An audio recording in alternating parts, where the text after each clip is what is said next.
Thank you everyone for coming. Specifically, I want to thank Kihila for everything they've done for Jess and for Daniel and for the kids and through this whole thing. It's an amazing Kihila. And I want to speak a special thanks to the Rav for Roslovsky and for everything being there for the whole family, through the whole thing, both of them together. I really appreciate everything they've done for the family, and they're real gems. They have real gems in this community. So I want to thank the Rav and the community. I'm not going to name names specifically. Everyone knows what they did, and everyone did a lot. But I'm just going to thank the community as a whole. They won Chaticha, and everything they did for Jess and Daniel, the kids, my mother, myself, and all the family. Thank you.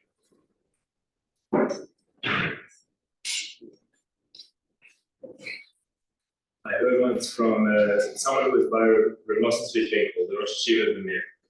So Nosson Finkel, he was running the yeshiva, the biggest yeshiva in the world, and everyone knows he had Parkinson's disease. He could barely walk, he could barely do regular things, but he was running this gigantic institution, you know, with the finances, administration, he was giving shir classes, he was doing the whole thing. So he used to give Friday afternoons chabura in his house. It was a Musa Parsha chabura. In the chabura, he asked the question to everybody in the chabura: what's the most important thing in life? So a big question. What's the most important thing in life? And he went around the room to see what people said. And the first guy says the most important thing in life is Torah. The next guy says the most important thing in life is tefillah. Next guy says the most important thing in life is chesed. Next guy says it's mitzvahs. Next guy says it's ben adam l'chavera. Next guy says it's sumena. Next guy says asay. They go all the way around the whole room. Everyone has a different idea what the most important thing in life is. So at the end, he comes back to the Nosson Tzvi, and he said the most important thing in life is to know what the most important thing in life is.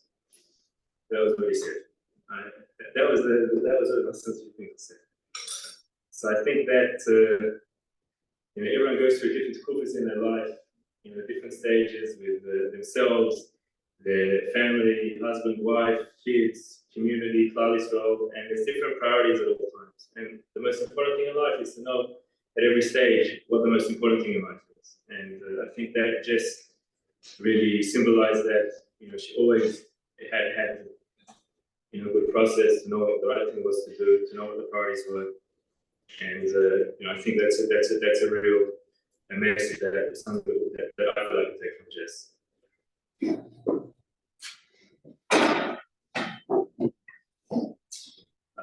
Well, I remember in Yeshiva we had a debate. If when you learn the Wulei Nishma somebody,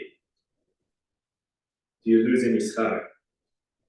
So I remember if you learn Nishma somebody, so it makes sense. You get some schar, they get some schar, so you split it.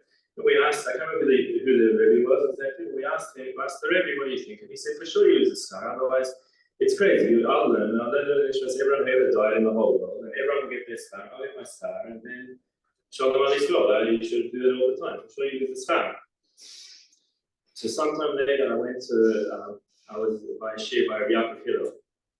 And after the shir, I asked him the question. I said, if you learn Torah for somebody learn Nishmasam, do you still lose the schar? And he said no. He said you don't get any of the schar. He said that you get the full schar and they get the full schar. And so I asked him, and I followed the same question. I said that doesn't make sense. Then you can just learn.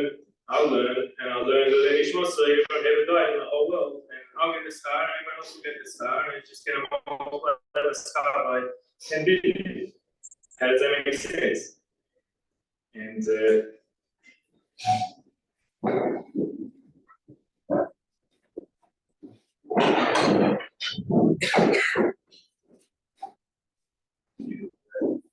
he looked at me, he has like a twinkle in his eye, Rabbi Yaakov Hillel, and like a little sort of smile in the corner of his mouth, and he said, if you really mean it, then it works.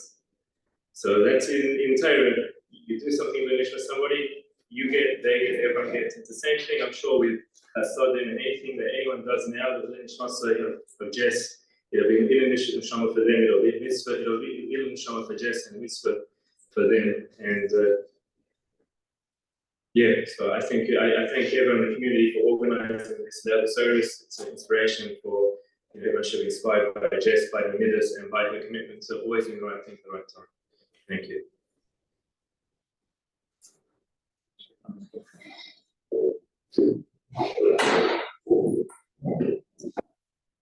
Thank you. Please forgive me for sitting down, getting a little older and for Sister Rob.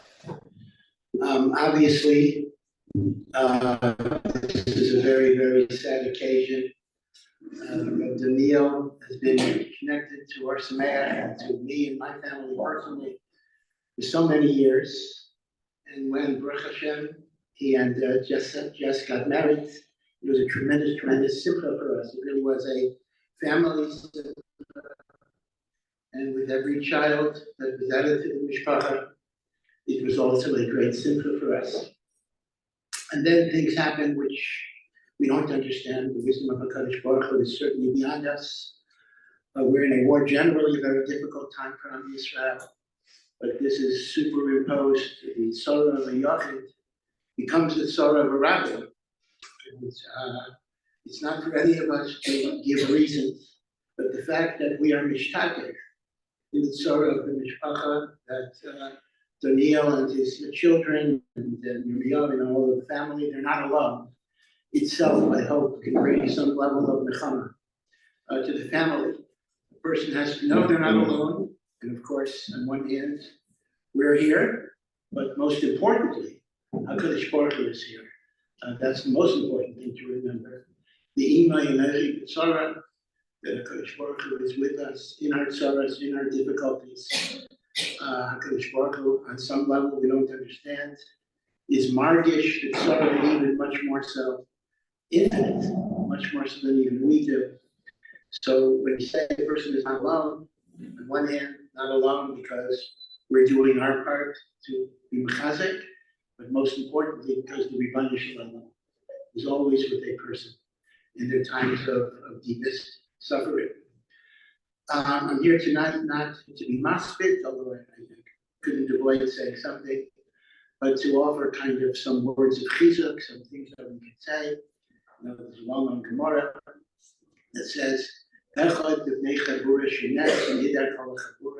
people are a community and a member of a community dies, the whole community, the whole chabura, the whole group, however that's defined, has to think about what is a message for us, what is a lekach for us, what are we supposed to do?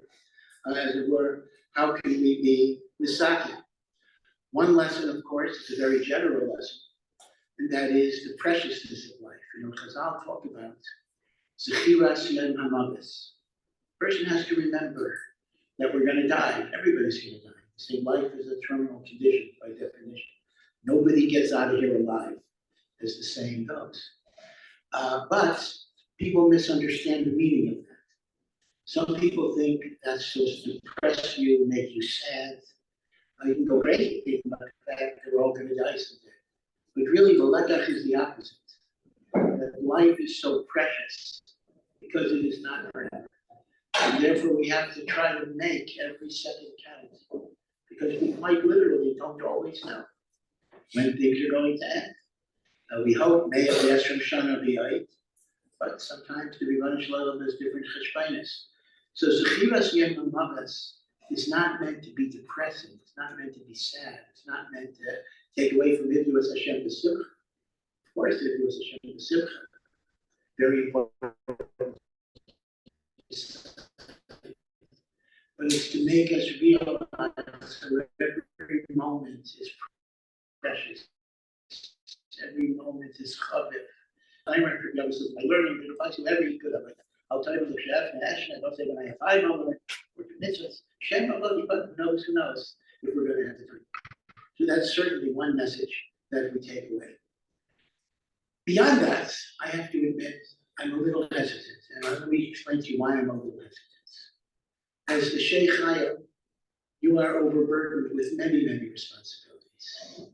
You are wives, you are mothers, you're involved in the community. Some of you are teachers, some of you are working, working in Parnassa, whatever it would be. I can imagine, being a married man who knows my wife for many years, I can imagine how overwhelming your role is.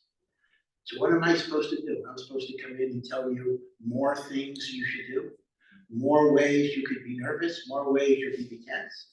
I would actually say that that's counterproductive. In many, many ways, my message of what we need to do is to find greater simcha in our in our connection with the Rebbeinu Shalom. Sometimes the issue is not doing more, but doing better. Taking what you're doing and bringing kavanah to it, bringing intensity to it, bringing simcha to it, bringing passion to it. Now everyone knows the famous Gemara, the Makam Shabali Tshuva Oimdim, Tzadikim Gemurim Einim Yechayim Lamrim. It's a very famous Gemara. The place where the Baal Tshuva stands is even great. Reflection of itself, but the Rambam Paschals like this one, the place where the Baal Tshuva stands is higher, the way it's normally interpreted, than the tzaddik who never sinned, because the Baal Tshuva is fighting the Yetzer Hara, etc. It's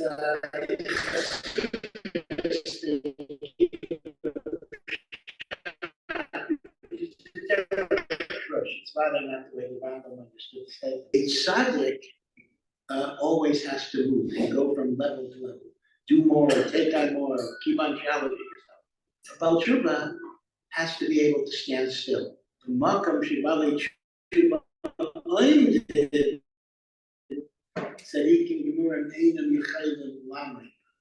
tzaddik got to keep moving. But the Baal Tshuva, the art of sometimes standing still. Frenetic movement can give us the illusion, sometimes an illusion, that we're growing, we're becoming more spiritual, we're becoming more close to a Kaddish. But sometimes, God forbid, I don't mean all the time, sometimes there's an illusion, because even in Ruchnius, there's a Chitzonius of Ruchnius and a Panemius of Ruchnius. And the Chitzonius can give us the image or the feeling that we're moving, but we're not really fundamentally changing inside. So I'm a little troubled. In other words, I can come in and give a laundry list of this, that. What's nefesh?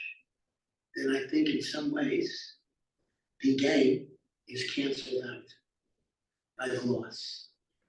So I want to talk a little bit about the panemius that Neshei Yisrael, B'nai Yisrael, can try to incorporate in their families. You don't need me to tell you how vital your role is in the creation of the home. Coming up to Pesach, the Schar Mashur Sekanietz, legally. And some people say, oh, this is Orthodox public service, blah, blah, blah. No, this is pure, simple honesty. You create the atmosphere. Everything your husbands do in Torah and mitzvahs is because of the attitude and the atmosphere that you create in the home. You create a home of simcha. You create a home of enthusiasm. You create a home of joy. That changes everything. That produces men who are B'nai Torah, that produces children who will grow up to be B'nai and B'nai Torah.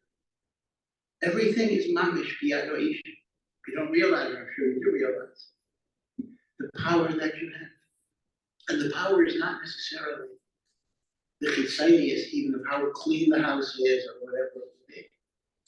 But it's primarily the type of attitude that you bring into the home. The idea of simcha, the idea of positivity, the idea of hope, the idea of trying to see the good in your children and in your husband. Because that which you perceive will often become the reality of what is going on. And as a result, when children grow up, they may not always remember or care if the house was totally in order, or if every night there was a separately cooked hot meal, or whether it was pizza night. Kids like pizza anyway. But they will remember your willingness to spend time with them, your willingness to be there for them. The idea that in spite of everything, you try to be positive, you try to build them up when they had difficulties in life. So instead of my saying, do this extra thing, do that extra thing, do that extra thing, and then you can find plenty of things to do, and I can send you a list if you want. But I prefer not to talk about it. I prefer to talk about the idea of the shalom and the happiness and the joy you can bring to your home. How that's going to change everything. That's going to raise everything. You'll mamish go like from darkness to light. Everything will be different if you have the attitude. It's called the simchas hachaim. Although that seems to be a recent term, but now everybody uses it. But the notion of simply looking at life with hakara satay, with simcha, appreciating what Hashem has given us, instead of asking, why don't I have something else? The idea of hakara satay, the idea of developing a relationship with HaKadosh Baruch Hu. You know, they tell a story. I don't know if these stories are true. I can't say for sure, but they tell a mitzvah that a bacher was getting engaged. He was going to be a Kayil of Panovich. So he took his kala to meet Rav Shach. And the young lady said she is willing to sacrifice everything so her husband would learn. She said she's willing to have only one dress, she's willing to sleep on the floor, she's willing to live outside, she's willing to live on bread and water. Anything, any sacrifice, any deprivation. So her husband. So the story goes, again, I'm not affirming that it's a true story. The story goes that after she left the room, Rav Shach said, you must break off the shidduch immediately. What's the dress? This is a tzedekah, Shabbat tzedekah. She said she's willing to have any sacrifice. No. If the concept is I'm going to be a martyr, I'm going to suffer, I'm going to suffer. How long does that last? And what bitterness does it bring? And with that bitterness, what's that going to do to her husband? He sees his wife broken and suffering. It has to be the other way around. She has to feel it's not a deprivation. I'm getting so much more than I'm giving up. That's a home. That's a shidduch. That's a marriage. There has to be that hashkafa of things are good, Baruch Hashem, things are good. Now, I know, I'm not being Pollyannish. Sometimes it's hard to feel that way. And when we have tragedies like we're facing, of course, it's hard. But even in daily life, you're dealing with Baruch Hashem kind of a large mishpacha, and you're dealing with tensions. And sometimes there are illnesses and learning disabilities and negotiations with schools, which never so especially are not the easiest type of business to negotiate. So I'm well aware of the fact that there are going to be tensions and it's not always going to be easy and people are going to be overwhelmed. I got that, I understand that. But if we're talking about working on something, this is the thing that I would suggest is the single most important thing that we should work on. Menuchas hanefesh, simchas hachayim, hakaras hatov. And ultimately, this comes from bitachon in HaKadosh Baruch Hu. Because if there's an idea of gamzu tova, the Chazon Ish writes in Emunah B'Bitachon, some people are called, but to tell you the truth, I can't even understand. I mean, what the Chazon Ish says is subject to a big machlokas, but to me, the Chazon Ish is so ironclad logical, I don't even understand the other position. The Chazon Ish makes the point. What does Gamzu L'Tova really mean? Some people think it means everything will have a happy ending. Well, we know very well that that's not what Gamzu L'Tova could possibly mean. The very fact that we're sitting here tonight shows me that not every story has a happy ending. But rather, Gamzu L'Tova doesn't mean things will come out the way we want them to come out. But it means that even when it's hard, even when it's difficult, even when it's painful, even when it's tragic, there's a reason. It's not just random, it's not just chaos, it's not just Hashem doesn't care. Somehow we get stronger, we grow from it, we learn from it. That's what I would call the mature view of Gamsul Tov. This is what the Chazon Ish says. Like the Chazon Ish says, to go the other way, that if you just have enough bitachon and everything's going to be good, could be a very dangerous idea, because what happens if a person daven, and was not answering? Chas v'shalom, either they'll become a kafir, which happens, or the other way around, they're going to live with this guilt. It must be I didn't have enough bitachon. The Chazon says, Lav Dafka, the Eibishter had cheshbonos. So the Gamzu Torah that we're calling us to have is the Gamzu Torah that in every chavaya, every experience of life, we ask ourselves, how do I grow from this? How do I turn this into a stepping stone that can make me a better person, a more sensitive person, a more empathetic person, more compassionate person? And in that way, I can enlarge my hakaras hatov, and I can have a stronger feeling of bitachon. And that bitachon can give me simcha even in my challenges. And then you become a heroic person. You become an Eishes Chayil Mamish. You then become the catalyst that changes the whole family in all ways. Changes it. Your husband will do mitzvahs with more enthusiasm. Your children will be better in school. I can almost make promises. That wonderful, wondrous things will happen when a woman creates the atmosphere of positivity, of simcha, of bitachon, of hakaras hatov, of gamzu l'tayv, the way the Chazon Ish understands it. No, it's no joke. I know feminists might say, "Oh, you're just making excuses when you don't learn whatever it is." I'm not saying this as an apologetic. I'm saying this as simple reality that every married man knows very, very well. A cold innovation. So that's really the most important point. I don't want to come here to burden you with more things to do. I know that all of you are working at your max. I know that. But these are things that can actually make your burdens easier for you. Ashleich al Hashem Yahdacha. Give your burdens to HaKadosh Baruch Hu. Let him carry you. Rely on him, trust in him. See the good in what he gives you. That's not an extra thing to put on you. The hepech is something that relieves you of some of the stress and some of the pain that you otherwise would have. Let me share two quick thoughts. One is on the union of hakaras hatov. It's a beautiful thought from the Sfas Emes.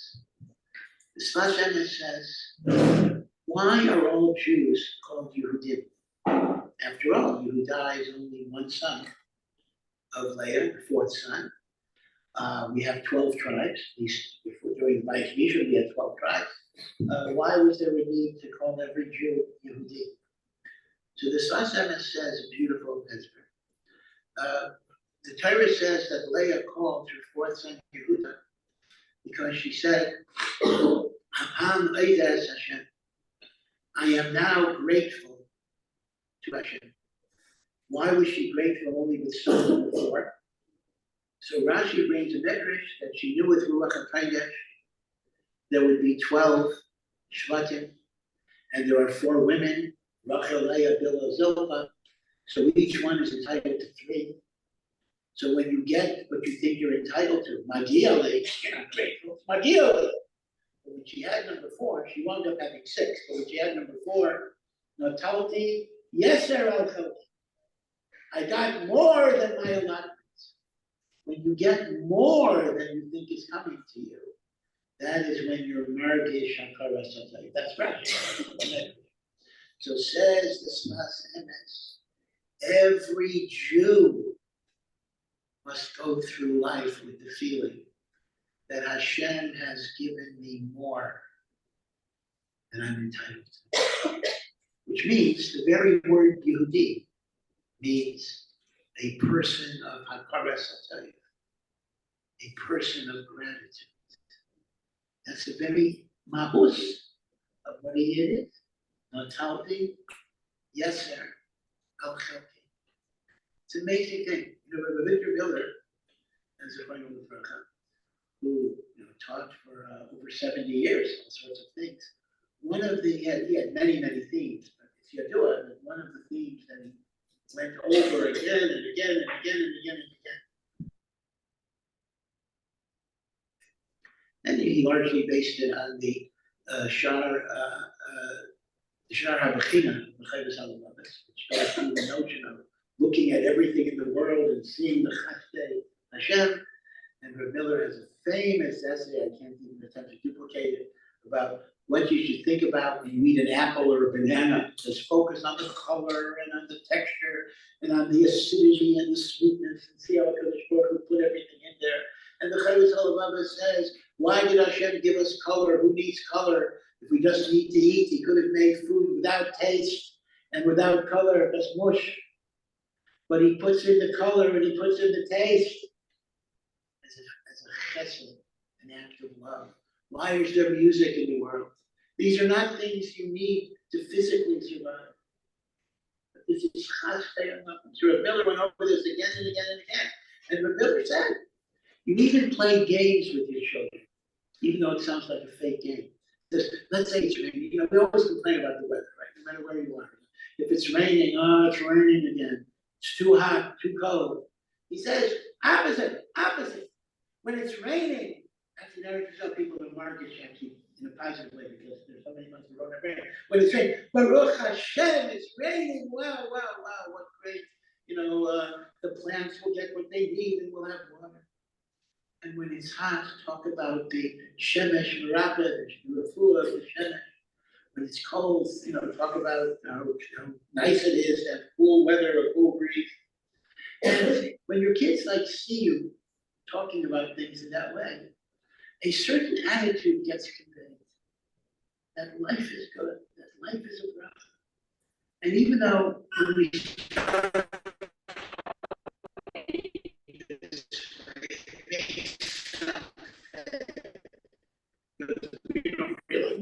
and it rubs off on your kids. And we really used to talk about the idea of talking to your kids, or just talking in general when your kids are around, especially, in positiveness. The time to always focus on that which is good in a given situation. And what happens is perceptions become realities. When we learn to perceive things in a certain way, then they in fact become that way. Things become the way you define them in some ways, right? A child who feels that he is loved, he is smart, he is capable, will tend to become a more smart, a more capable child than a child who is put down and stupid and not successful.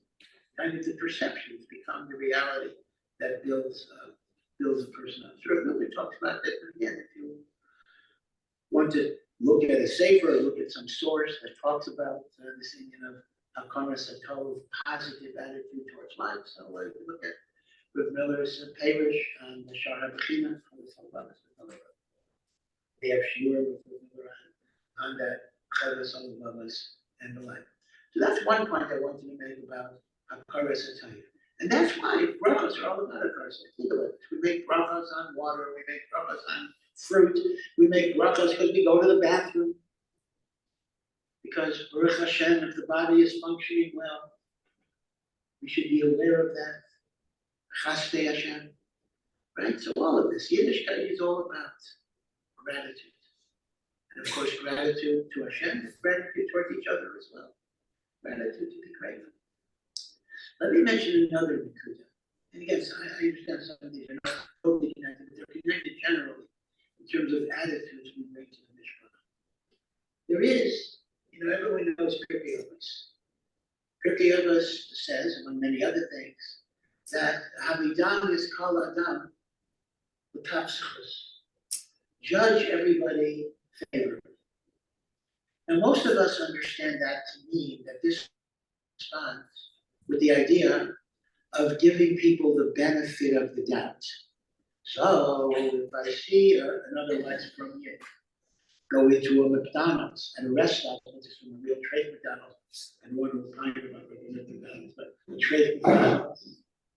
So I'm mechuyev al pidin to assume that they're using the bathroom or they want the water. I'm not allowed to assume that they're eating trade, even though it's possible that they are. I got to judge them without to say it. All right, that makes sense. And those of you know the Rebbetzin Samet know that she wrote very, very fine work called The Other Side of the Story, which has kind of nice thing about, you assume something and the truth is the other thing. Avidanas all over the past. There's a Kasha state, Mr. Rabbi Nassim in the Second Shabbos with the Shino Russia. And if you judge people with consequence, HaKadosh Baruch Hu will judge you with consequence. That sounds nice. Mida can be Mida. I judge the consequence. Hashem judges me the consequence. But the MS is that makes no sense at all. Hashem will give me the benefit of the doubt. What doubt does Hashem have? Hashem will assume that if I go into McDonald's, I'm not eating the tray. Well, I either am or I'm not. But the Abishur knows it one way or the other. The Musa of judging people the Kapsachas, Kalape HaKadosh Baruch Hu, makes no sense at all. Hashem has no suffix for which he has to give me the benefit. So what's the pshat? Hashem will judge me the Kapsachas. So says Chaim Shmulevitz. Follow the good. He says judging the Kapsachas means more than one thing. For sure, it does mean give people the benefit of the doubt, but that part of it doesn't apply to it. But there's another thing. That is, ever since the fate of Adam HaRishon, which is the eating from the Eitz Hadas, Toiv V'Ra, human endeavor is a mixture of good and evil. Meaning, in our type, there are elements of Ra. And in our Ra, there are elements of Taif. There is no longer pure Taif, and there's no longer even pure Ra, it's for Yik. In the Taif, there's Ra. In the Ra, there's Taif. Now, what do I mean? In the Taif, there's Ra. Even when I do mitzvos, but there's something in my mitzvah that's defective. Sometimes I'm doing it because of gaiva. I'm doing it it's a burden for me. I don't really want to do it. I'm not doing it to change Shemaim. I'm doing it because I'm embarrassed that you're going to see me. That's called the Ra in a Torah. The Maisa is right, but it's not a Ra because we're not 100%. And that's inevitable. The Idach is on the other side of it. It's also true the other way of it. Even in the Ra that we do, there will often be mitigating circumstances. We're under, again, not that it monitors, it doesn't monitor, but there are swears that a Kadosh Baruch Hu can look at us with the Midas and Rachel. We were tired, we were exhausted, we had difficulties, we had stress. That's called the Taif Shebarat. In the Ra, there's a mitigating circumstance. So in all time, there's Ra, and in all Ra, there's Taif. Says Reb Chaim Shmulevitz, judging Lakam Sechus is not only the naivete of assuming the benefit of the doubt, which is not shaykh, but rather, what do you choose to focus on? When I look at somebody else's toy that has Ra, do I look at the Ra or do I look at the toy? They're both there. And the answer is, you can look at whatever you want to look at. But just know that whatever you look at is what the Average is looking at. You see? So judging is a beautiful shot. Judging Lakam Sechus means I choose to focus on the Taif Sheba. Now let me give you a simple example of how that might apply in the life of a mother or a father for that matter. Let's imagine you went with your husband to a chasna, to a simcha, something. And you left your kids home for the night without a babysitter. They're old enough, whatever the age is. In America, the age is around 25. In Eretz Israel, it's between 3 and 4. Whatever. But you leave your kids home. And your daughter or your son or both of them had this wonderful idea. But let's say it was a lava mouth or something, they figure they're gonna clean the dishes for you from Shabbos. And, they're not skilled, they have little hands. So when you come home to a pile of broken dishes on the floor and a floor that's pikuach nefesh to walk on because it's like slippery with soap. People can break their neck because of it. So what's the initial feeling that, oh, I hate myself, I'm not accepting myself for this. They have a certain anger. Why did you do this? Who needed you to do it? You did me a favor? I could have done the job, without you much better. But look at the other side of it. They wanted to do something nice. They wanted to do something sweet. They wanted to help you.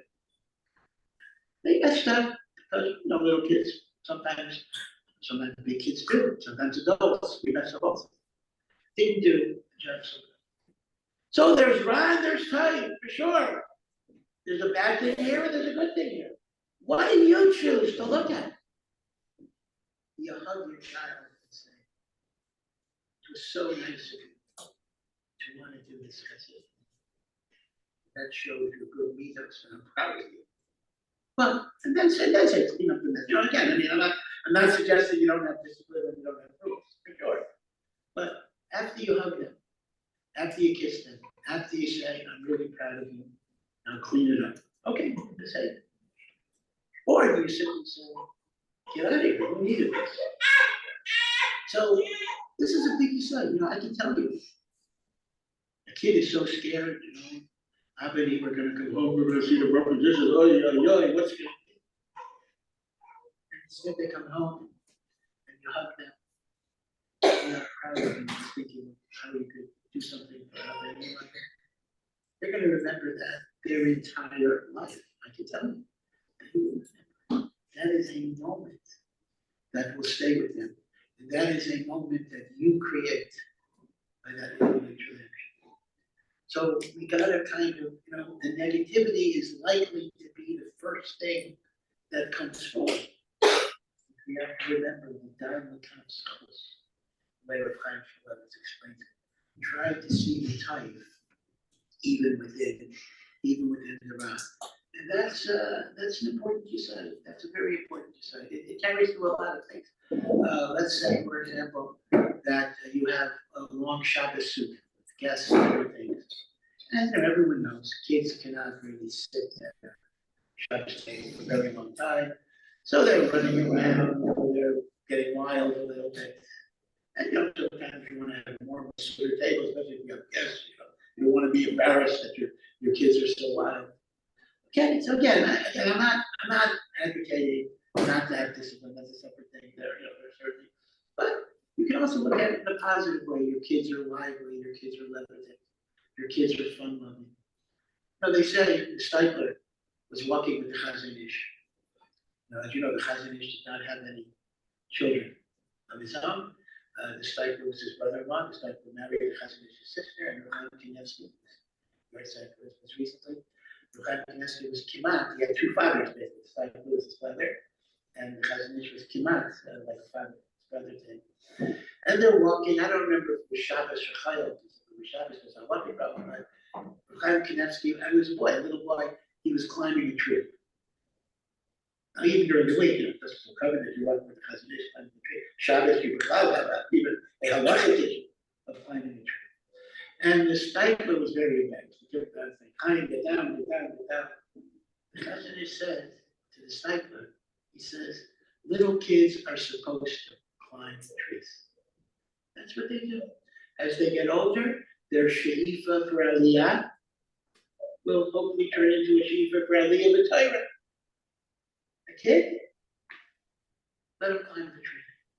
Kids need to play. In fact, the Rebbe said, I don't remember who once said a very wise thing. Her kids were fooling around, and somebody said, why don't you do something about it?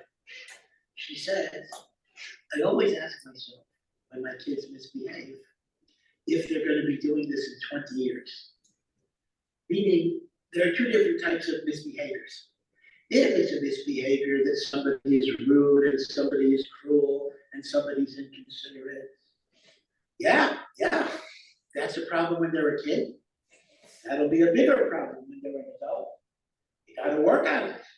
You gotta be mashrish, you gotta try to help your kids overcome it. But if it's the type of thing that kids do, but they may get out of as they get older. She said, why do I have to be methodical with that? This is what kids do, okay? So this is what kids do. It's not gonna be a pagam that's going to affect the type of person they're gonna become. It's not much what the Chazon said. Let him climb a tree. He's not gonna climb a tree when he's 25.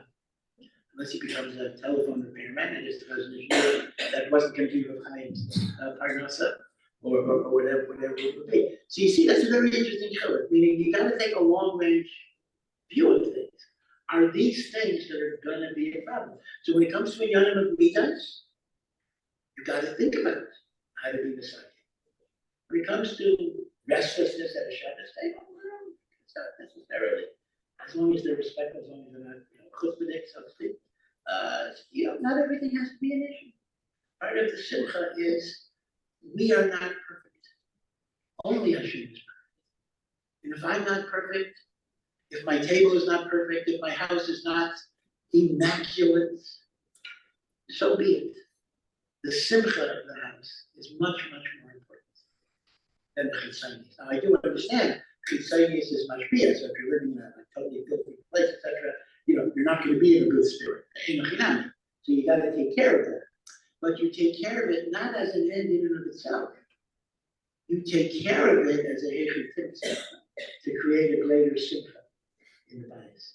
And at the point at which the chitzonius is having the opposite, that instead of creating a greater simcha in the bias, it creates a greater tension in the bias, then you're moving in the wrong direction.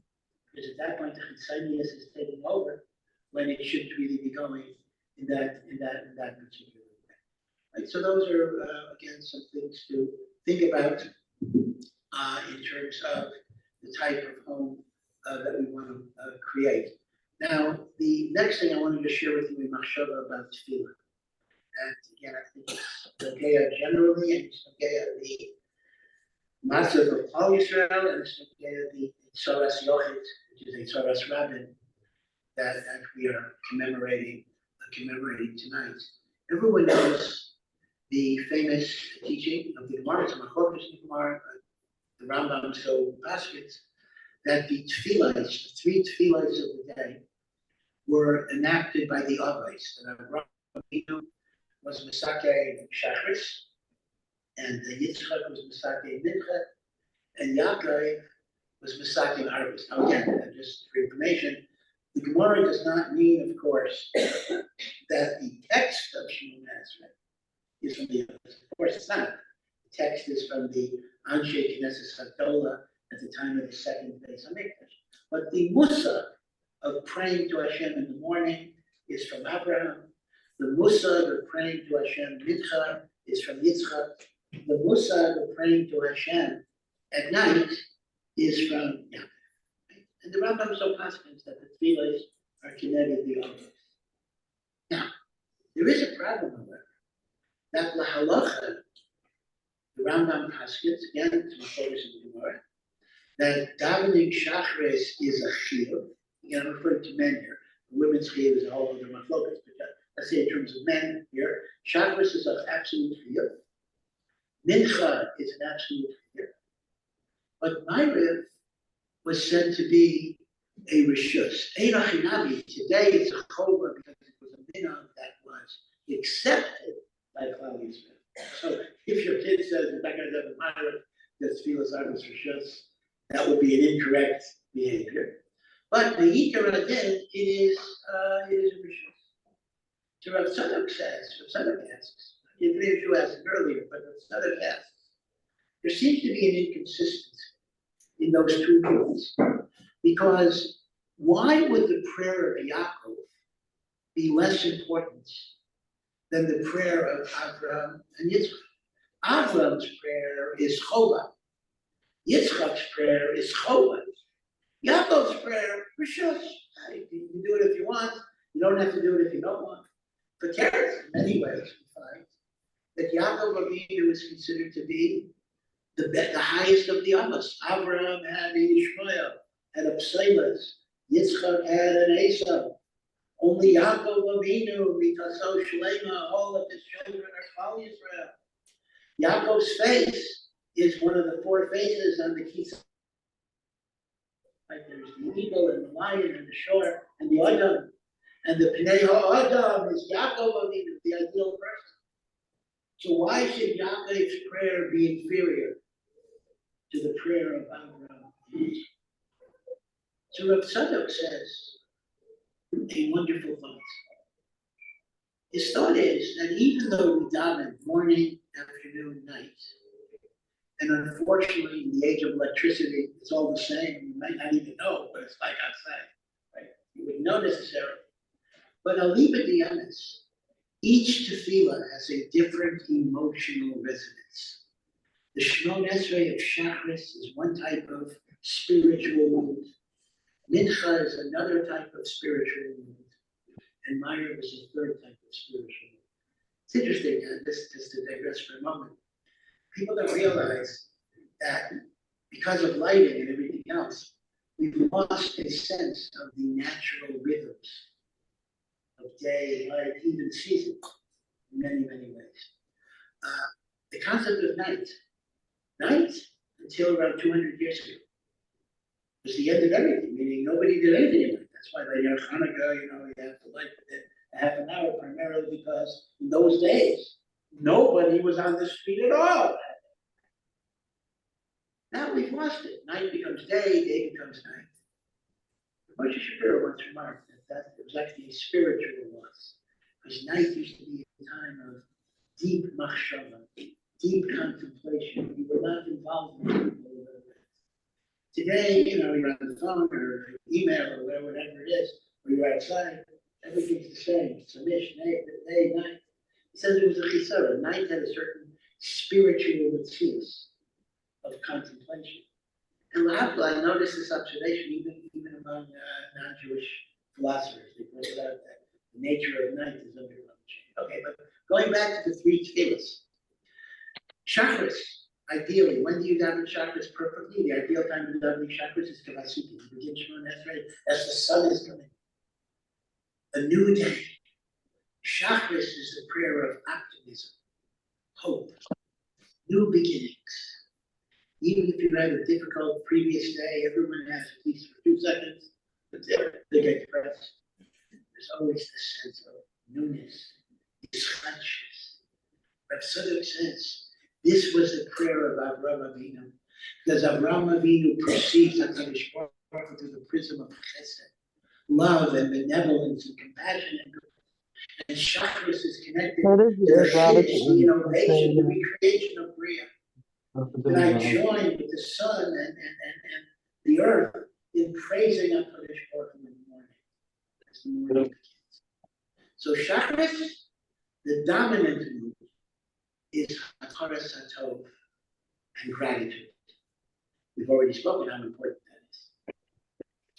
that is. Mincha, once again, Mincha has a long window, but Tzadok, maybe as a chassid, he's going to Shitasa. That's based on Yerushalmi, that the best time to daven Mincha before the sun sets, not afterwards, but as the sun is setting and you have the lengthening shadows of the evening. So he says, if Shachris is the prayer of gratitude, Mincha is the prayer of panic and fear, in which, Baruch Hashem, you're still in daylight. Shadows of darkness are coming. There's a certain ominousness. And this is Yitzchak's prayer, because remember, Yitzchak was in Eretz Yisrael. 400 years of Galus begin with Yitzchak. Yitzchak already gets a sense that things are going to get dark. So Mincha is the prayer of panic. It's fascinating that even logistically, Mincha has a certain panic, less so in Eretz Yisrael, but if you're in the working world, for example, so the chakra is you daven before you go to work. Ma'ariv, you can daven when you get back from work. Mincha is always in the middle of the working day. All right, so whenever it's Israel, not such a big deal. You can daven in the street if you have to, but in America, people are self-conscious. It's always hard to make it from Mincha. I remember in the days before cell phones, if you would go to Penn Station in New York. So around Mincha time, all of the payphones were being occupied by men wearing black hats. They were davening mincha. They were embarrassed just to daven mincha. They were making believe they were making a phone call. And I saw more than once, like people knocking on the phone booth, get out of there, what are you taking so much time on your phone call? Of course, they should know, come to Eretz Yisrael, when you call from New York, it's a long distance call.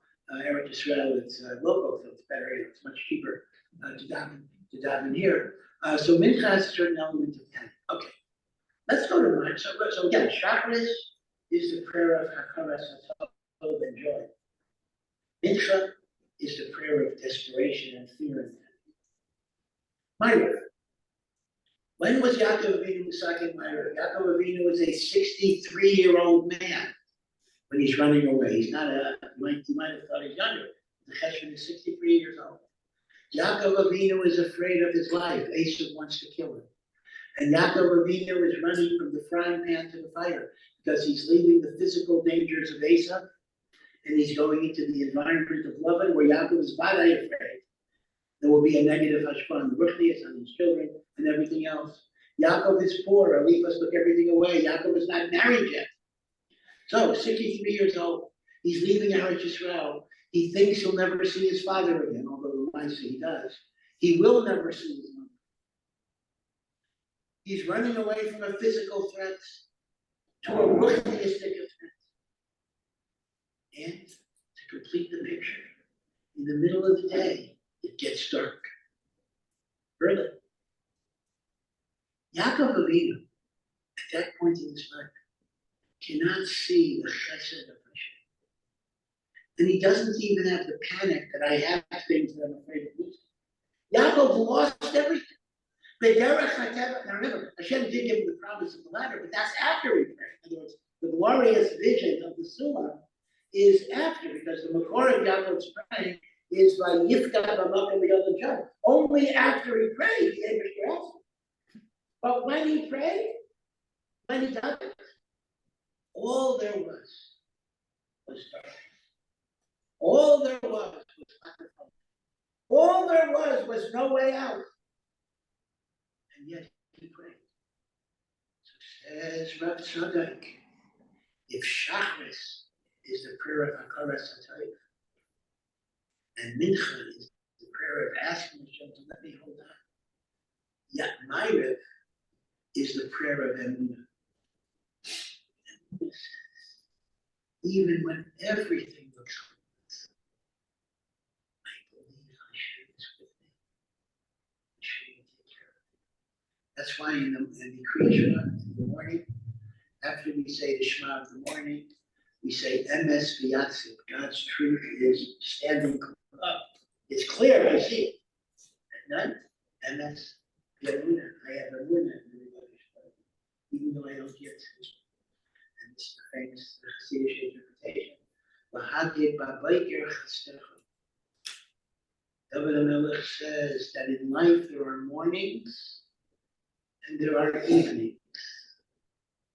And the mornings of life is when everything looks wonderful. And I can see the chesed of Hashem.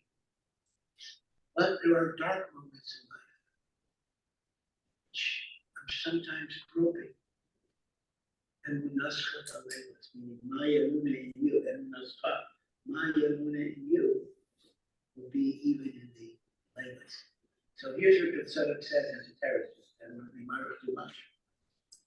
It says, the optional nature of Arvis is not because it's less important, but because it's a madrega that you work towards, that you won't always have naturally. Shacharis is a chayva, because to be makar tayv for what is open and clear, even an animal is makar tayv. A dog is makar tayv. Hachad Yitzchak, to ask Hashem, please let me hold on to things. That's the old saying, there are no atheists in foxholes. But to be a maimin in times of darkness, in Auschwitz, there's no hope. That's in my trade. These are the to be finished. The optionality of Arvis is not because it's less kosher, but because the madrega of emuna that it represents is a very, very, very high level that we work towards. But it can't be a chiyuv. You understand this? Anything that is a chiyuv means by definition, every bar mitzvah boy and every bas mitzvah girl is expected to do it. It's what we call davar shabbat kolesh. It's a chiyuv. But certainly in Yonah that require a greater depth and a greater maturity. It's not shayak to make them chiyuvim because a 13-year-old is not ready for that. But like physical exercise, you want to lift a heavy weight. So you got to start with lifting lighter weights for a long time. And then you build up your physical muscles and you go up. In Ruchnius, there are emunah muscles as well. As we go through life and we look at the good things that Hashem did for us, we look at the chesed, we're omeid on that. We look for hashgacha pratis. We look at life with simcha. We look at life with optimism at times when it's relatively easier to do that. It's a weight we can lift. Do you know what happens? You get stronger. And then when life hits you with surprises, as it sometimes does, you'll have the kalim to manage it. You'll have the kalim to grow from it because you've developed your emunah and bitachon muscles through a fathom in which it was relatively easier to do so. Because if you don't do it when it's easier to do so, if you don't do it in the shachos and mitcham modality, you'll never be able to do it in the minor modality. But if you strengthen yourself in the chakras and mitchas, you'll be made. That's why in a lot of Musarvad, by the way, Musarvad, for some reason, I think there are more Musarvad with women than men. I don't know why, but once again, it's something that women gravitate to very, very much.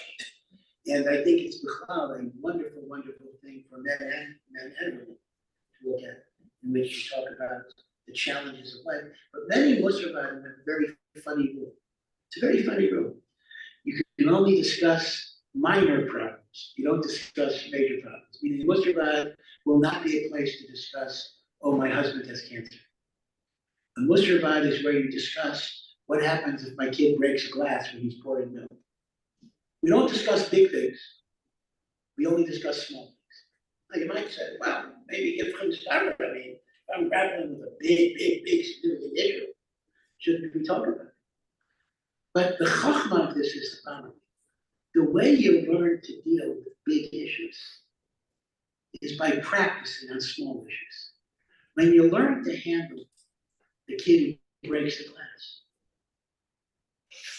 and over time, and that'll give a person the kindness.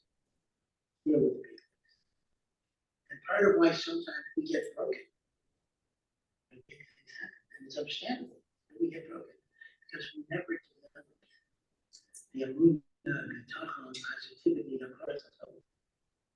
When lesser things happen, right? So you start with the small things. This is what Rebbe Kamenetsky always gave when he was Rosh Torah B'das. He always gave Musar Shmuzim on what people call planotype. You know, don't leave your gun on the floor. Don't. And people wonder, we want to hear high spiritual Musagim.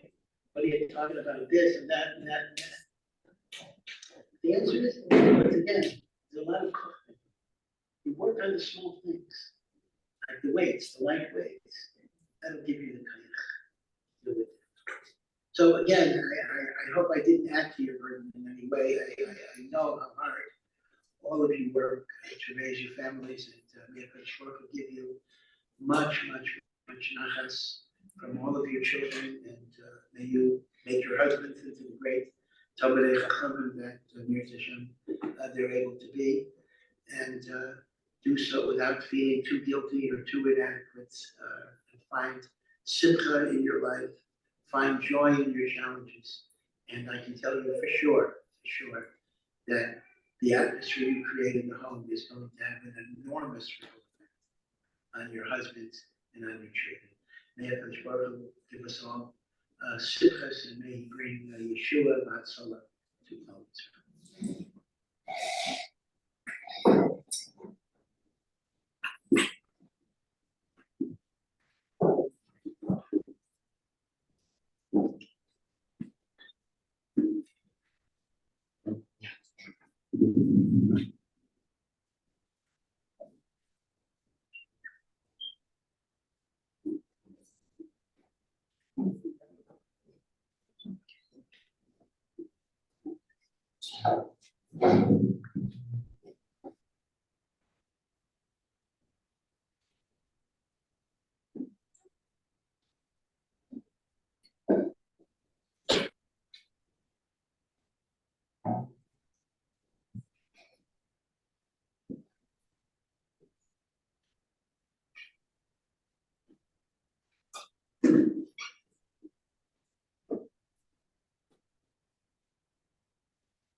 Just my dear friend of Daniel and his family.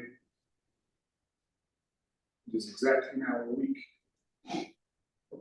since the Petira of Isha Chashuva, Mrs. Yiska Esther Friedman, Oleo Asholem. And it's been a week of such mixed emotions. On the one hand, the Simcha of Purim, Mishenichnas Ador Marvin the Simcha, and yet on the other, the pain, and the sadness, and the tears.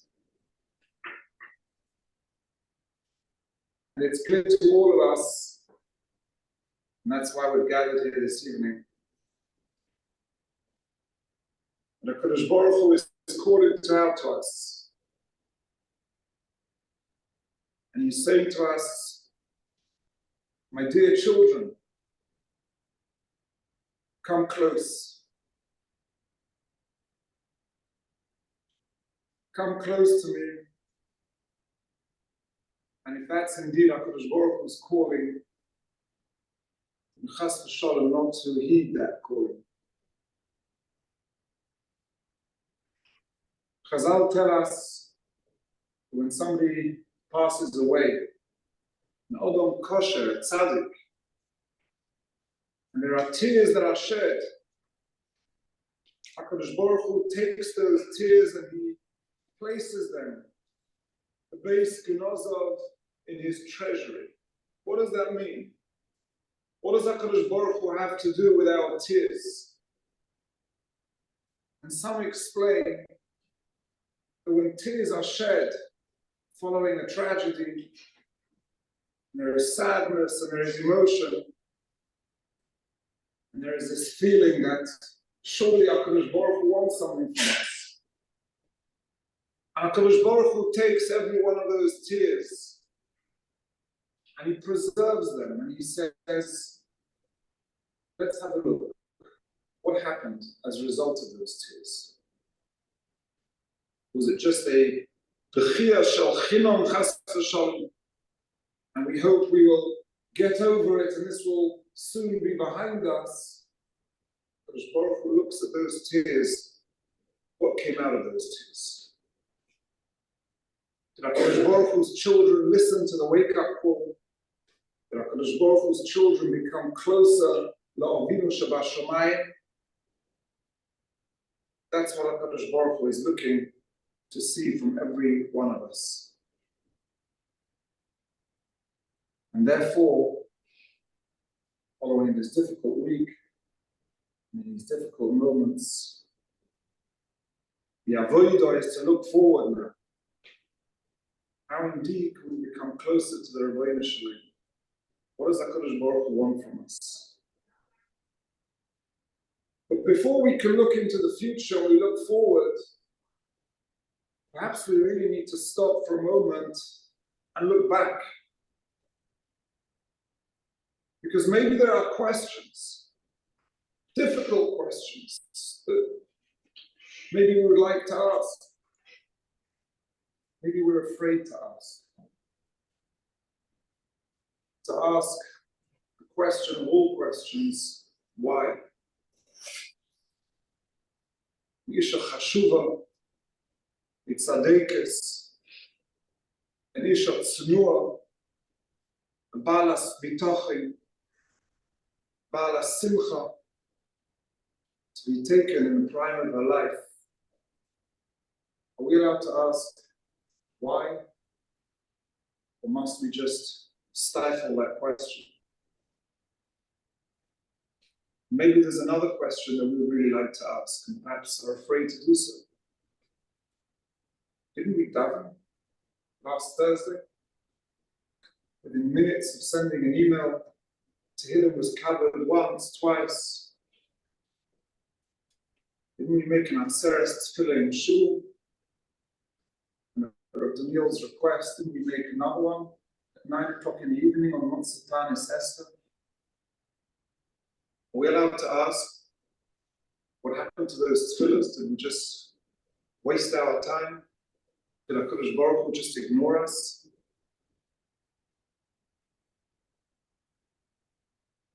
And sometimes the feeling is, well, we just have to be mischazik in our emunah and bitochen and understand that we can't understand and everything is l'toiv, but it's also to ask questions. And that is a terrible mistake. It's not also to ask questions. In fact, it's not permissible to ask questions. It's a chiyuv gom. We must ask questions.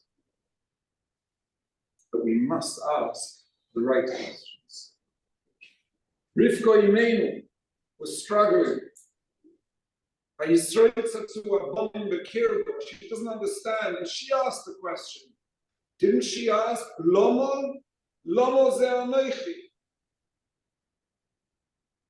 And she went to ask, so clearly, she was allowed to ask questions. And Moshe Rabbeinu is sent to Parai in order to have Klal Yisrael released, and things don't improve, they get worse. And Moshe Rabbeinu came back to the Rebbeinu Shalom and he said, Lama ze hariosa. Lama ze shlachtoni. Why have things got worse? Why did you send me? So Moshe Rabbeinu asked Lama. Rivka Imenu asked Lama. So clearly we too, not just we must also ask Lama. But what is the translation of the word Lama? Lama is not translated as why. Madua is why. And indeed, we don't ask why. Why did HaKadosh Baruch Hu choose this particular Korban Tzibur? Why did HaKadosh Baruch Hu choose it to happen here in Bet Shemesh, in our Kehillah, just before Purim, in Chodesh Adar? That's Madua. Neither Rivka Imenu nor Moshe Rabbeinu asked Madua. They asked Lama. Lama is Lema. For what purpose? For what tachlis? Not why. Lema. And Rivka is struggling with this question, and she asks the Atzeret, and she is told, this is the purpose. You're building Klal Yisrael. And Moshe Rabbeinu asked, Lema, lo mozeh shlachtoni, and HaKadosh Baruch Hu said, because this is going to produce the Esser Makas and the tremendous Kiddush Hashem. Why did it have to happen through so much pain? That was never Moshe Rabbeinu's question, but rather Lema, for what tachlis?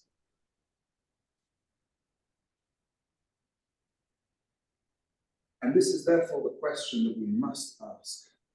Not why. Lema, for what tachlis? What positive could possibly emerge from this? From pain, from the tears. What is the tachlis? Lema. That is a question that is not just mutter to ask, that's a question, it's a chiyuv gom for all of us to ask. And if we don't ask it, and there is indeed no tachlis, chas v'shalom, we will be held accountable. We will be responsible for an neshama tahira being taken from us for no purpose whatsoever.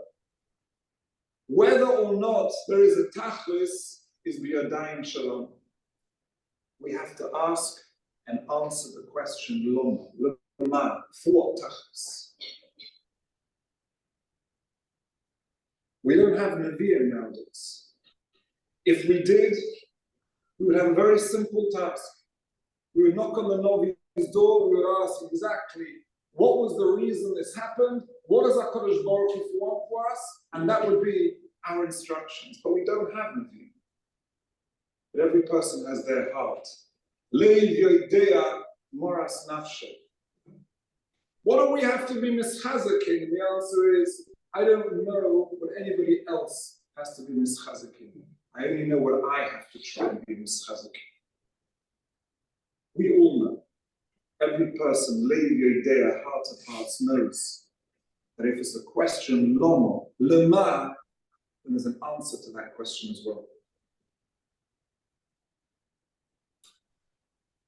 But one thing is clear, and Daniel, you mentioned at the Levaya, that your wife excelled in the avodah of tefillah. She encouraged you, she encouraged her children to cherish tefillah, to be makpid on tefillah. One of her friends wrote from the Neve seminary that she remembers how she said the broch of Ashayotza. Each word slowly and clearly. Every word was said with such care and such meaning and such devotion. It was outstanding and beautiful. That was Jess. She had real kavona and love of Hashem. And if the korban that's been taken away from us was outstanding, the avodah of tefillah, and we cannot ignore the fact that it happened minutes after Tanis Esther, which is a yom of tefillah, and clearly, HaKadosh Baruch Hu is calling out to us, as Chazal say, there are 4 things that always need a chizuk, and tefillah is one of them. Clearly, now is the time. Tanis Esther last week was a Tanis that was brought forward. Essentially, Tanis Esther fell out this year on Shabbos Kodesh, but we don't fast on Shabbos. But every other Tanis, if it falls out on Shabbos, we push it off to Sunday. Why would you want to bring forward punishment? Say Chazal. And there's only one exception, and it happened this year, and that's Tanis Esther. When Tanis Esther falls out on a Shabbos, we don't push it off. We bring it forward. Why do we bring it forward? And we bring it forward because you cannot have a Purim without the introduction of Tanis Esther. Purim is all about the victory over Amalek. More importantly, the victory over the hashkafa of Amalek. The hashkafa of Amalek in one word is mikra. It just happened. That's the way things just happened.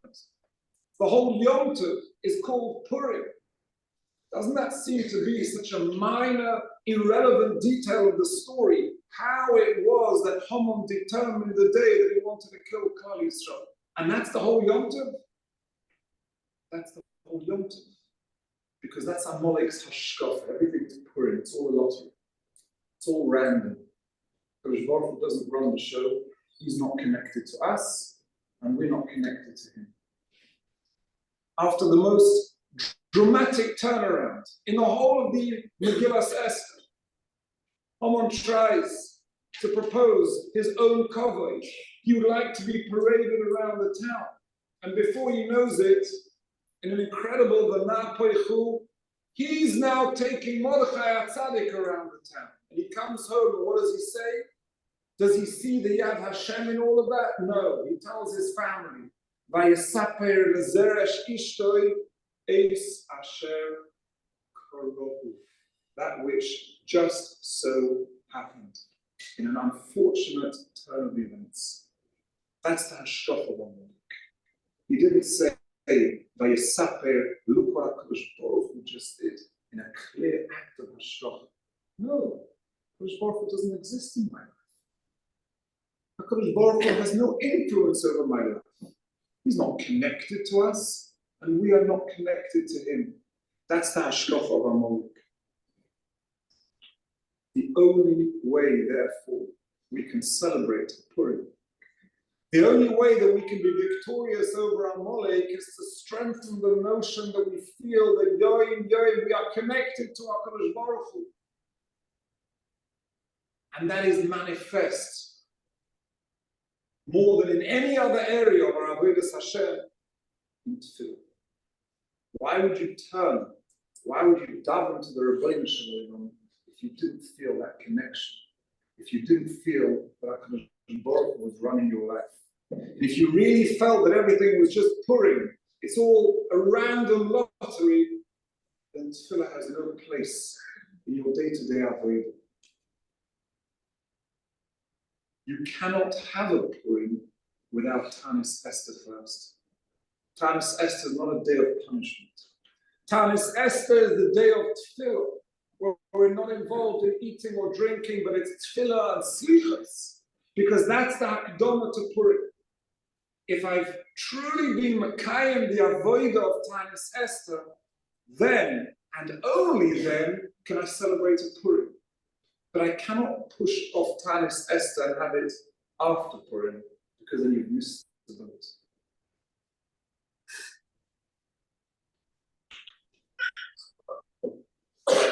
Mrs. Friedman Oleh Hashem herself, the personification of Tefillah, was taken from us on a Yom of Tefillah.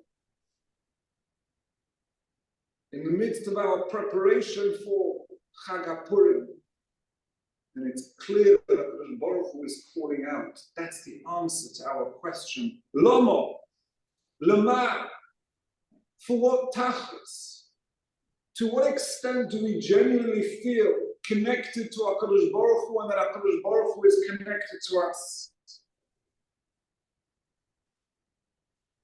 And it doesn't have to be only at Shachris or Mincha or Marav. Especially young mothers, there could even be halachic reasons why they're not obligated to daven. They cannot daven. At least they cannot daven a Shemona Esrei. Everyone can. Everyone must daven to the Rebbeinu Shalom. When? You go shopping. You're walking in the street. When you're doing household avodas hakodesh, that's a zman of tefillah. Talk to the Rebbeinu Shalom.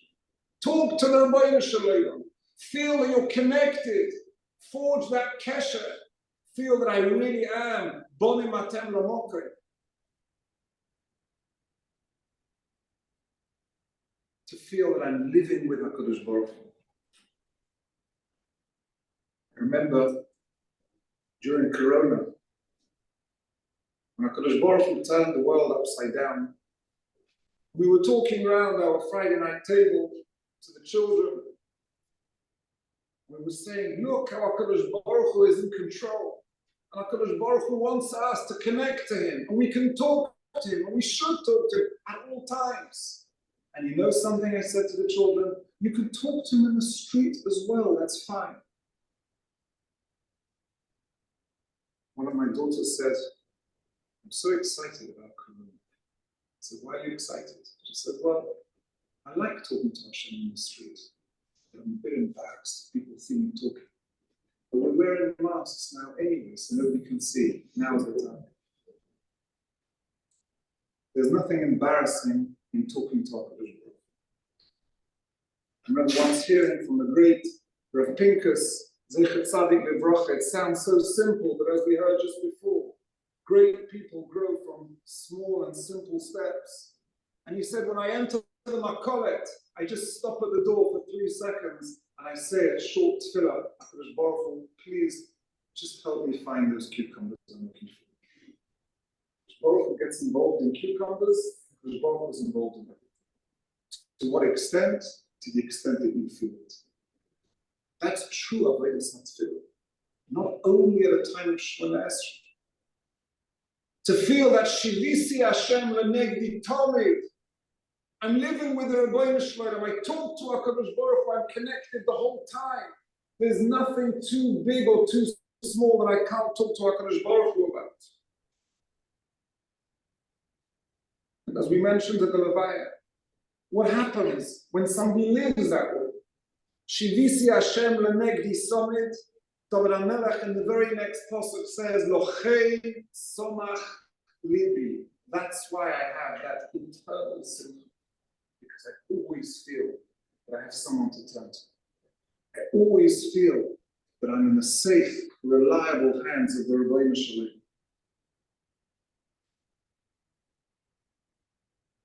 We all know of people who always seem to be in a bad mood, negative, critical, displeased. We have to understand that those types of people are actually less connected to HaKadosh Baruch Hu. That's why they don't feel the lochein somach libi. But a person who's involved in tefillah, who talks to HaKadosh Baruch Hu, whether it's buying his cucumbers or davening for his family or wherever it may be, lives with the Rebbeinu Shalom, feels that simcha. It's no surprise, therefore, that one of Mrs. Freeman's friends wrote, when I think of Jess, Oleo Asholem, I immediately see a smile, because she always had a smile on her face. Those two midos are not unconnected. If somebody excels in the avodah of tefillah, because they live with HaKadosh Baruch Hu, then lochein somach libi. And there surely can be no greater illumination. There could be no greater answer to that question of Lama, Lema, to strengthen this avodah. As we heard previously, not necessarily to add new things to our avodas Hashem, but rather to strengthen what we're doing anyway. Talk to HaKadosh Baruch Hu at any time, at any place, about any subject. The reason why sometimes we struggle with the avodah of tefillah is because we have that second question that we asked before. We don't see the results. We davened for a refuah shalema, to Yisko Esther Bas Devoira, and it wasn't granted. So why should I daven to HaKadosh Baruch Hu to help me with my cucumbers? Why should I daven to HaKadosh Baruch Hu for my health, and my shalom bayis, and my parnasa, and my ruchnis, and my gashmis, when I don't always see the results? But maybe the most simple mashal, just to illustrate to you, say that we all know, every one of us knows, but we need to review it time and time again. About somebody who bought himself a brand new computer, an expensive computer, and he was told that you could print from here without actually having a wire connected to your printer. It's a Wi-Fi computer. You press print, and the printer will print. He's so excited to use it for the first time. He arrives in his office early, types his whole document, and then presses print. And the printer there, Ein Koil to Ein Oina. Something wrong, and he switches off his computer, and he logs on again. He has the whole document, and he pushes that print button, and the print is not forthcoming. He tries again, and the third, and the fourth, and the fifth time he's tried. What happened? They told me it's a Wi-Fi print, and all of a sudden there's a knock on his door from the secretary who's come from the neighboring office. Here, 5 documents have just come from the printer in my room. I thought it was Wi-Fi. It was, not to the printer next to you, it's to the printer in my office. Every time you push print, it printed. You didn't see where. Here are the results. When we don't see the results of our tefillos, it's the Yetzer Hara whispering in our ear that your tefillos were ineffective. When in fact the real answer was every tefillah was effective. It could be the results were forthcoming in a different office where you didn't immediately see.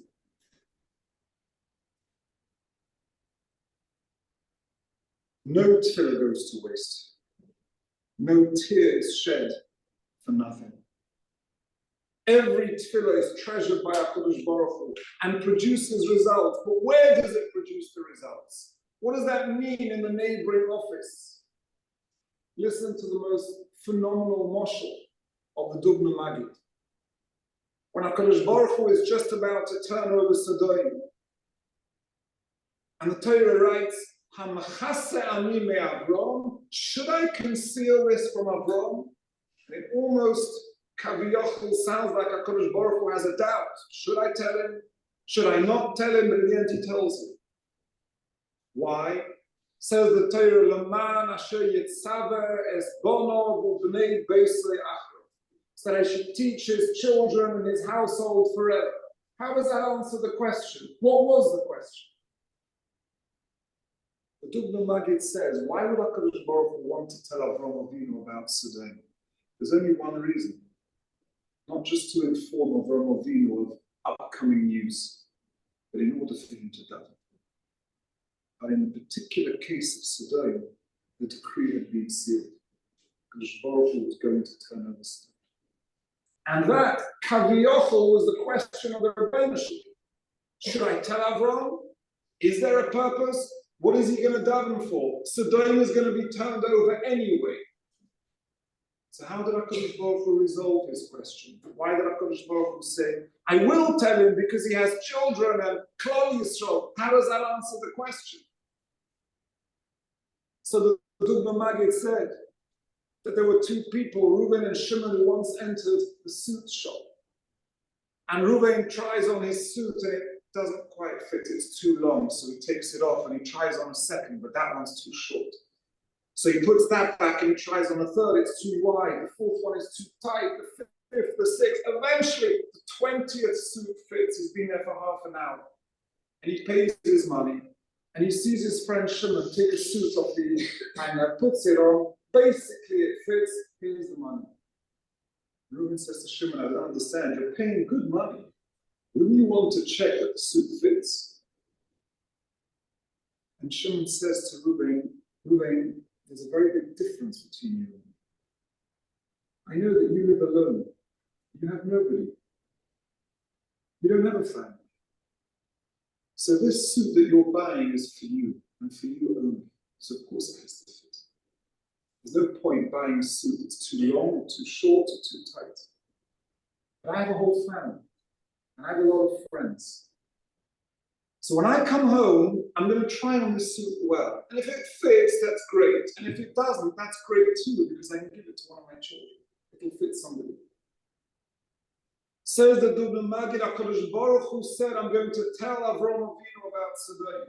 And he's going to daven. For what purpose? Sodom is going to be turned over, but Avraham Avinu has children. None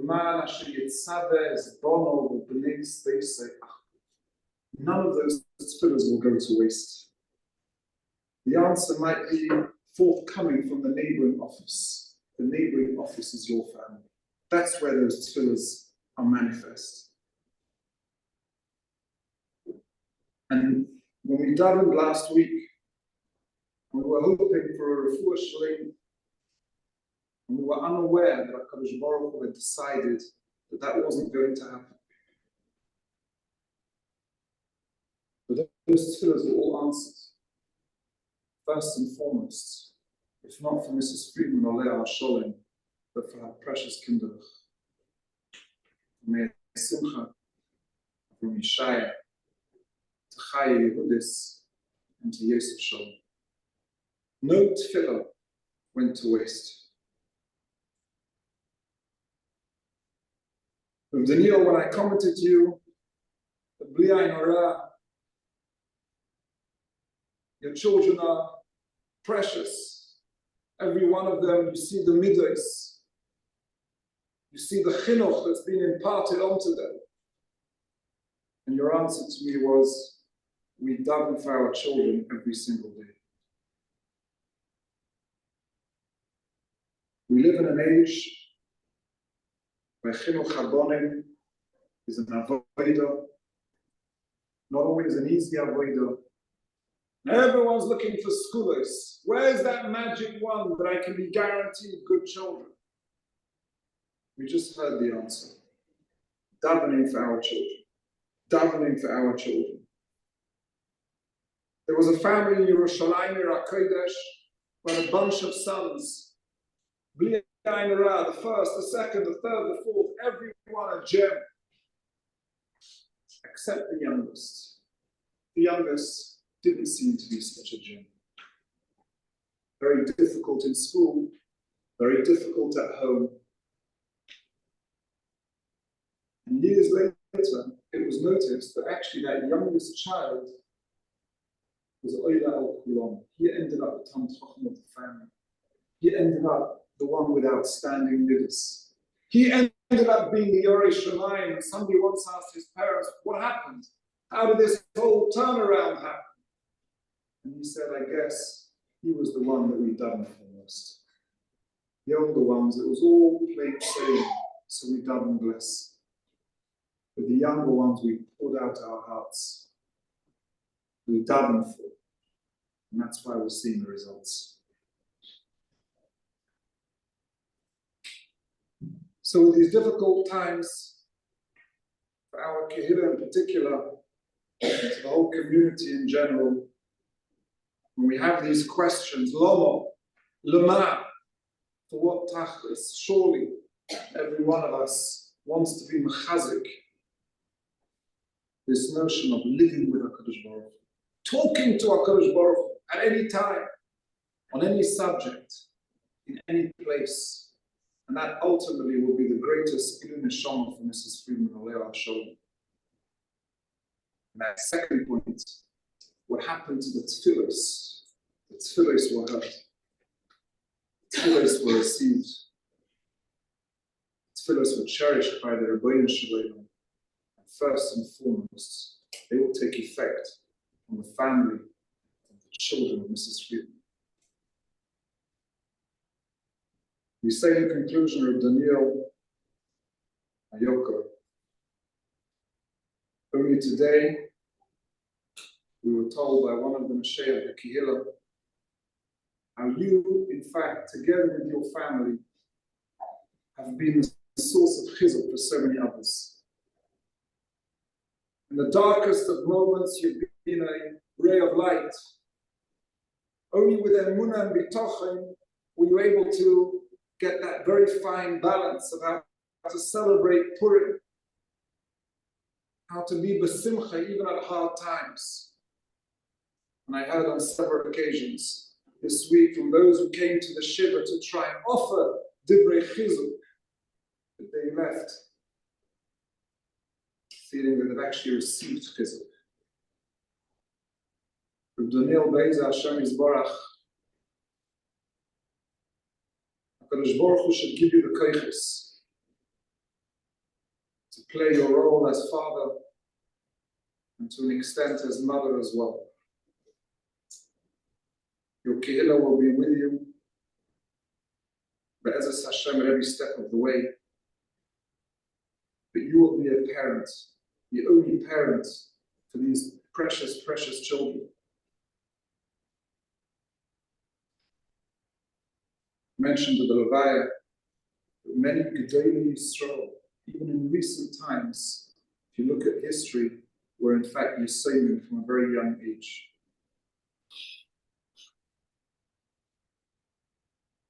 I cannot finish without expressing Akara Satayv. There are too many names to be mentioned, but there are two that cannot go unmentioned. I'd like to thank Mr. and Mrs. Chesper Rosenblum. I don't want to call it Mesiras Nefesh because I know you don't feel it's Mesiras Nefesh in any which way. Your dedication, your love, your availability. Even last week, on that difficult Thursday, I had Rabbi Chesper with me at 2 o'clock in the morning. He was the first person I called when I heard the news, because I knew Yecheskel would be there. If anybody needs to be helped, Yecheskel will help them out.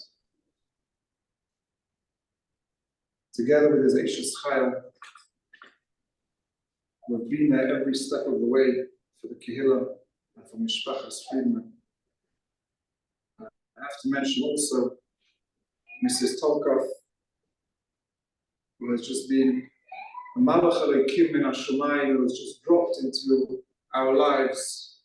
From the first moments on Friday morning, she was there at the time we had to tell the children the news, and she's never left.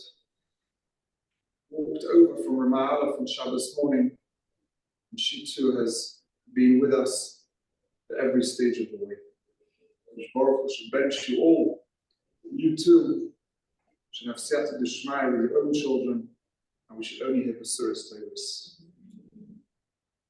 Those tears that HaKadosh Baruch Hu is saving and treasuring and is wanting to see what happens, what is the result of all those tears.